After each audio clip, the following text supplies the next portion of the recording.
Okay students, हम लोग अपना एक चैप्टर जो है उस पर डिस्कशन कर रहे थे and that was current electricity.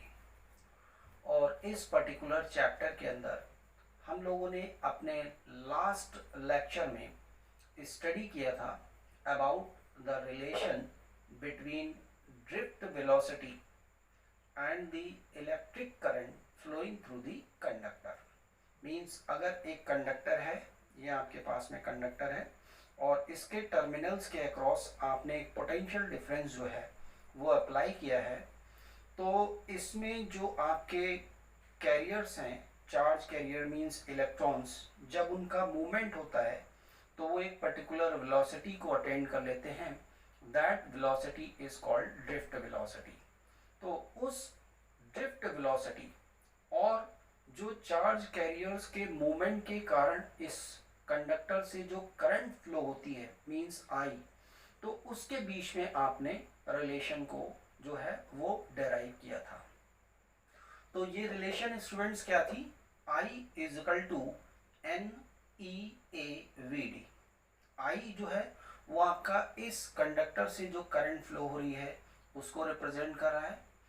N, small N जो है वो इस कंडक्टर के अंदर जो इलेक्ट्रॉन डेंसिटी है, मींस इस कंडक्टर के पर यूनिट वॉल्यूम में कितने इलेक्ट्रॉन्स हैं उसको रिप्रेजेंट कर रहा है। ई, स्मॉल ई जो है वो आपको रिप्रेजेंट कर रहा है इलेक्ट्रॉनिक चार्ज को, कि एक इलेक्ट्रॉन पर चार्ज कितना होता है। And then A, A is the cross sectional area of this conductor. Means ये आपके पास में कंडक्टर है तो इसका ये जो एरिया है that is the cross sectional area.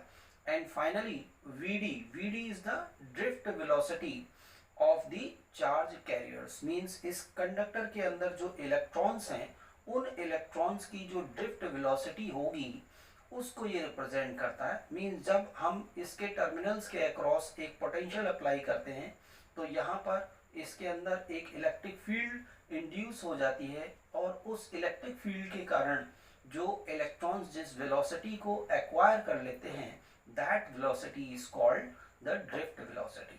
तो आपने इनके बीच में एक रिलेशन को आपने स्टडी किया था। राइट स्टूडेंट्स, अब आज हम लोग अपना एक नेक्स्ट टॉपिक लेते हैं और स्टूडेंट इस टॉपिक को आपने अपनी प्रीवियस क्लासेस के अंदर भी स्टडी किया हुआ है, फिर भी हम इस टॉपिक को यहाँ पर डिस्कस करते हैं क्योंकि आगे के काफ़ी सारे पॉइंट्स बेस्ड हैं इस पर और काफ़ी यूज़ में भी आता है, न्यूमेरिकल पॉइंट ऑफ व्यू से भी इम्पोर्टेंट है। तो हम पहले आज इस टॉपिक को डिस्कस कर लेते हैं and this topic is Ohm's law. तो प्लीज़ आप लोग बोर्ड पर कंसंट्रेट कीजिए। राइट, तो स्टूडेंट्स आज हम लोगों का टॉपिक है ओम्स लॉ।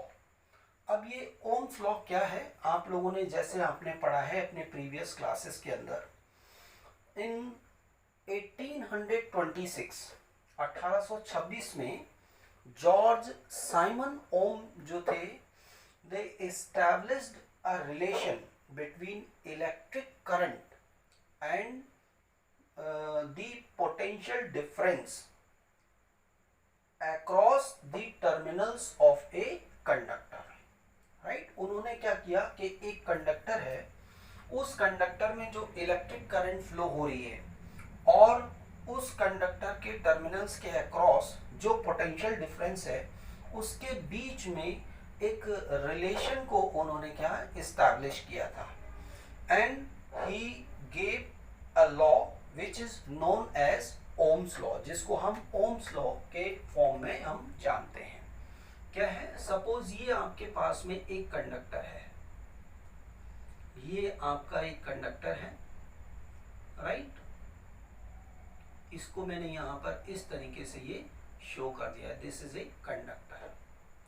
अब इस कंडक्टर के टर्मिनल्स के अक्रॉस यहाँ पर क्या किया, एक हमने पोटेंशियल डिफरेंस यहाँ पर डेवलप कर दिया bye connecting a battery across the terminals of the conductor.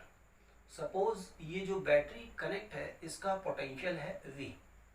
Right, और यहाँ पर क्या है, ये पॉजिटिव टर्मिनल और ये नेगेटिव टर्मिनल। इससे क्या होगा कि यहाँ पर जो इलेक्ट्रॉन्स हैं, राइट, ये इलेक्ट्रॉन्स जो हैं वो आपके वो मूव करना स्टार्ट कर देंगे टुवर्ड्स दी पॉजिटिव टर्मिनल। ये पॉजिटिव टर्मिनल है और ये नेगेटिव। तो ये इलेक्ट्रॉन्स को मैंने यहाँ पर दिखाया, ये इस डायरेक्शन में मूव करेंगे। तो जब इलेक्ट्रॉन्स इस डायरेक्शन में मूव करेंगे तो आपका एक करंट जो है वो यहाँ पर फ्लो होगी, एंड दैट इज आई।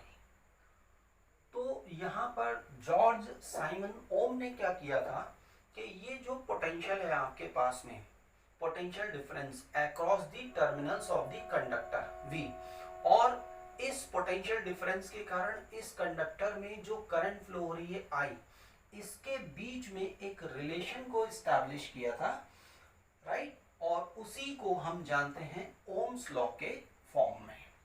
तो यहाँ पर ये जो आपका ओम्स लॉ है वो क्या कहता है, this according to Ohm's law, right, if the physical conditions of a conductor does not changes, यानी ये जो आपके पास में कंडक्टर है इसकी जो फिजिकल कंडीशंस हैं या जो इसकी फिजिकल स्टेट्स हैं, उस स्टेट्स को हम यहाँ पर चेंज नहीं करते। क्या है, if the physical conditions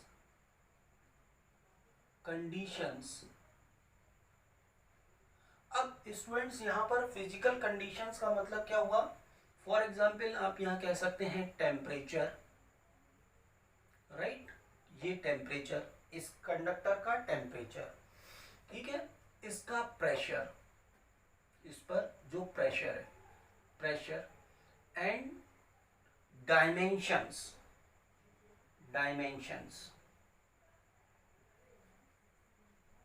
right. तो ये है फिजिकल कंडीशंस, मींस हमने ये जो कंडक्टर लिया है इसके टेम्परेचर, प्रेशर और डायमेंशंस, मींस इसकी लेंथ और इसके क्रॉस सेक्शनल एरिया, इसके बारे में हम यहाँ पर बात कर रहे हैं। तो if the physical conditions means this of a conductor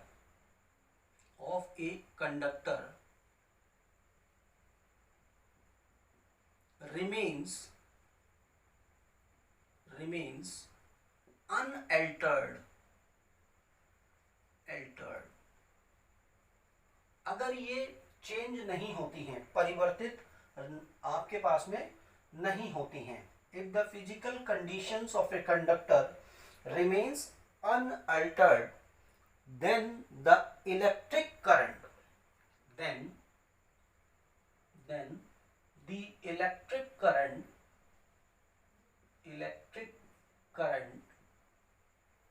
flowing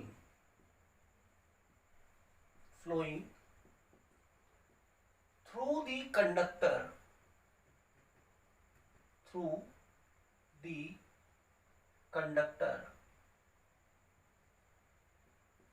right, मतलब जो कंडक्टर से आपका जो करंट फ्लो हो रही है through the conductor is directly proportional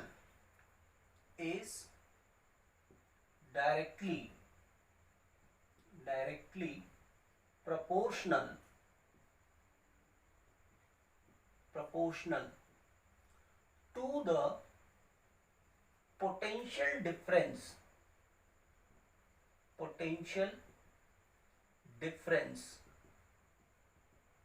difference applied across the terminals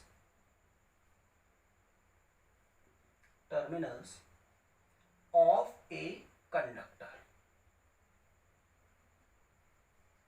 right.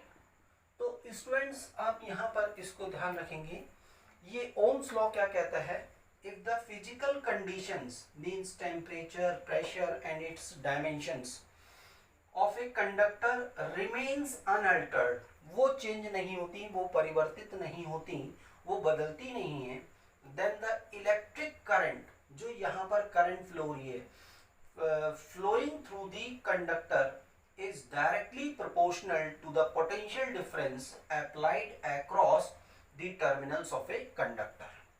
Means आप यहाँ पर लिख सकते हैं कि जो ये है आपके पास में V according to this statement V is proportional to I, आप यहाँ पर, और I is proportional to V, आप इसको ये कह सकते हैं। तो यहाँ पर this is the expression given by George Simon Ohm.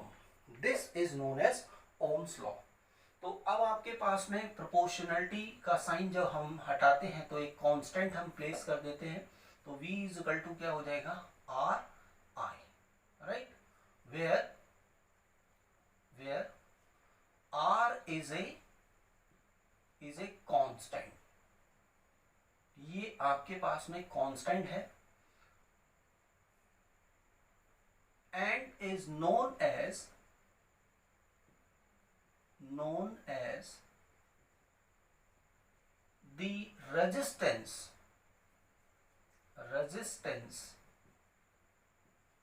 of a conductor, right. तो यहां पर आपका R क्या है, एक कांस्टेंट है, and this constant is known as the resistance of a conductor.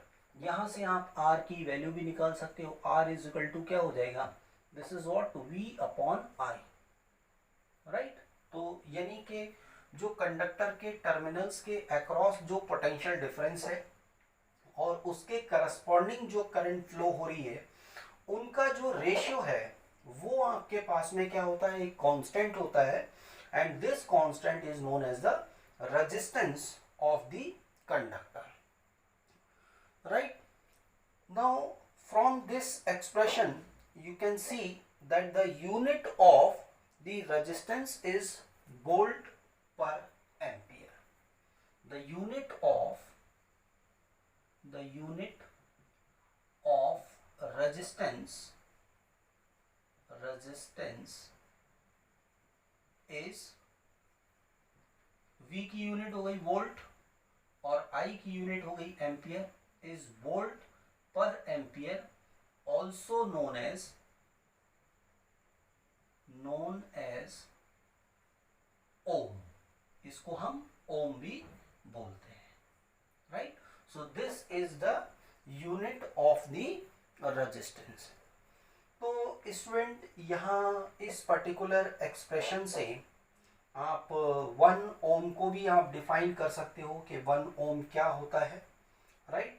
तो 1 ओम की अगर आपको यहाँ पर डेफिनेशन अगर देनी हो तो इट मीन्स क्या हो गया कि अगर मैं यहाँ पर देखूं, if V is equal to 1 volt and I is equal to 1 ampere, right, ये एम्पियर है, then R is equal to कितना होगा, this will be equal to 1 ohm, ये इसके बराबर होगा, राइट। तो यहाँ से स्टूडेंट्स हम क्या है, 1 ओम की डेफिनेशन भी हम यहाँ पर दे सकते हैं, और ये डेफिनेशन किस तरीके से होगी, this 1 ohm is the resistance of a conductor, एक कंडक्टर का रेजिस्टेंस है, in which 1 ampere current flows through the conductor when 1 volt potential difference is applied across the terminals of a conductor।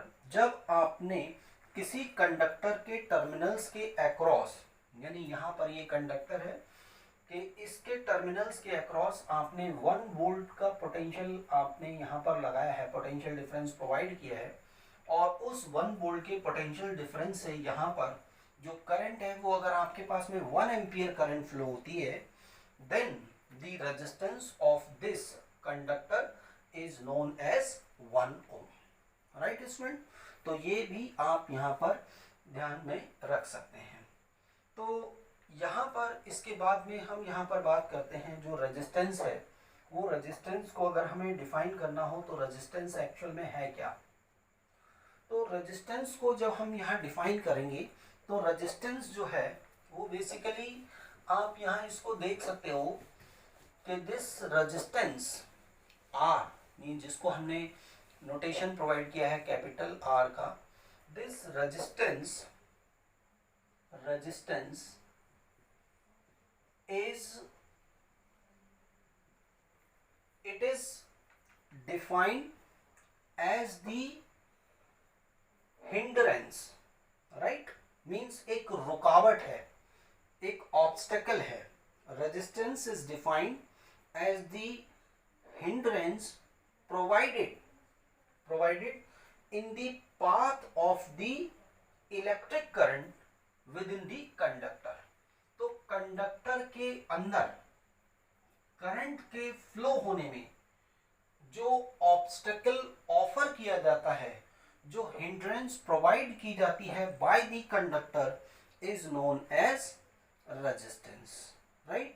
तो यहाँ पर अकॉर्डिंग टू ओम्स लॉ जो R is equal to होगा वो आपके पास में R इज इक्वल टू क्या है, V अपॉन I, राइट. अभी आपने जो एक्सप्रेशन देखा था उससे आप लिख सकते हैं R इज इक्वल टू क्या होगा, V upon I. Its unit is ohm and its dimensional formula is, इसका डायमेंशनल फॉर्मूला जो होगा वो क्या होगा, m l raise to the power 2, right. ml2 t minus 3, t raise to the power -3 and a raise to the power -2. ये आपके पास में क्या होगा, इसका रेजिस्टेंस का डायमेंशनल फॉर्मूला होगा, ml2 t minus 3 a minus 2. इसको आप इजीली आप यहाँ से निकाल सकते हैं कि अगर आपको रेजिस्टेंस का डायमेंशनल फॉर्मूला निकालना है तो आप यहाँ पर पोटेंशियल के लिए का जो डायमेंशनल फॉर्मूला है वो रख दें, और एम्पियर इसको अगर हम रख दें तो हम यहाँ से इजीली निकाल सकते हैं. जैसे मैं अगर आपको बताऊं तो V के लिए अगर आपको देखना है तो V इज इक्वल टू आप जानते हो क्या होगा, W अपॉन Q, राइट. ये W अपॉन Q और ये क्या है I. तो W है वर्क, तो इसको आप जानते हैं वर्क क्या होता है, ml2 t minus 2, और नीचे Q इज इक्वल टू कितना होता है, IT. तो means I raise to the power 2, और I का जो हम डायमेंशंस यूज करते हैं तो A raise to the power 2 और T, ये आपके पास में हो जाएगा. और जब आप इसको सॉल्व करेंगे तो ये क्या हो जाएगा, ml2 t minus 3 and a minus 2. तो this will be the dimensional formula for the resistance. Student ऐसा इसलिए क्योंकि एक एक नंबर के बहुत सारे क्वेश्चंस आ जाते हैं.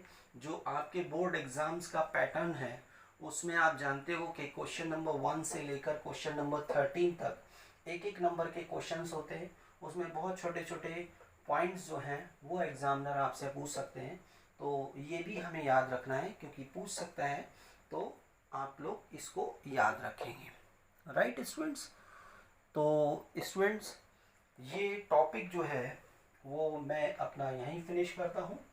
नेक्स्ट लेक्चर में हम अपना नेक्स्ट टॉपिक लेंगे, right student. Thank you very much.